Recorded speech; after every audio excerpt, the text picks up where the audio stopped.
بەرهەمی شەش ڕۆژەی سیانزامین پێشانگای نێودەوڵەتی سلێمانی حەوت گرێبەست و سەدان پەیوەندی نوێی بازرگانی و ئابووریە لە نێوان کۆمپانیا بەشداربووەکانی پێشانگاکەدا.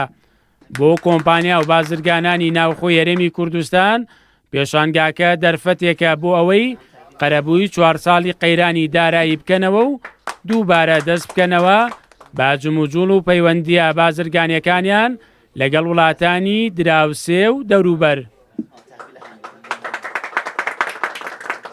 بەرهەمی ئەو پێشنگا ئەوە بوو کەەوە حەوت پرۆتۆکۆلی لەکتێگەیشتن واژووکرا ئەمڕۆ کە ئەوە بێتە هۆی ئەوەی زیاتر ئاڵوگۆڕی بازرگانی نێوان هەڵیمی کوردستان و وڵاتی جمهوری ئیسلامی ئێران بەرەو پێشەوە بڕوات و لەگەڵ ئەوەشدا بە کوالیتی باش کەوا واژۆکان بەو شێوە کراوە لە ناو بە پرۆتۆکۆلەکە کە بێ کاڵای بە کوالیتی بەرز بێتە ناو هەرێمی کوردستان.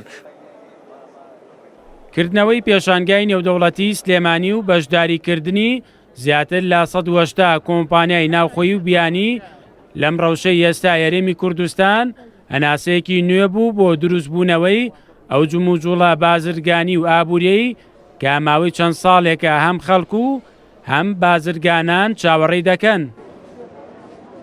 ساڵی پارا بەهۆی هەنێ زروفی سیاسی و ئابووری کە بەسەر هەرێمی کوردستانە هات نەتوانرا و پیشانگای بکرێتەوە.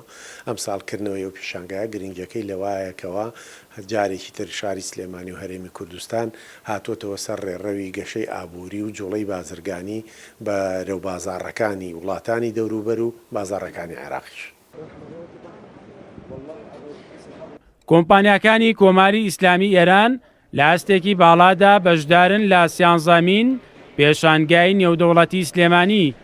نوێنەری کونسڵگەری کۆماری ئیسلامی ئێران لە سلێمانی گەشتبینە بە ئایندەی پەیوەندیە بازرگانی و ئابووریەکانی نێوان هەرێم و وڵاتەکەی. بحث تجارت ما و اقلیم کوردستان تجارت خیلی خوبی بوده. ئێمە ساڵانێکی زۆرە پەیوەندیەکی باش و پتەوی ئابووری و بازرگانیمان لەگەڵ هەرێمی کوردستاندا هەیە. هەردوو لا کۆچین لەسەر ئەوەی برەوی زیاتر بۆ پەیوەندیە بدەین. دڵنیان کە ئەنگاوی گرنگتر لە ئێستا دەنین و جموجوڵە بازرگانی و ئابووریەکانی نێوانمان دەبەی ناقۆناغێکی باشتر لە ئێستا. کالاهایی که حضور داره حضور پیدا میکنه و بهتر از این میشه ان شاء الله.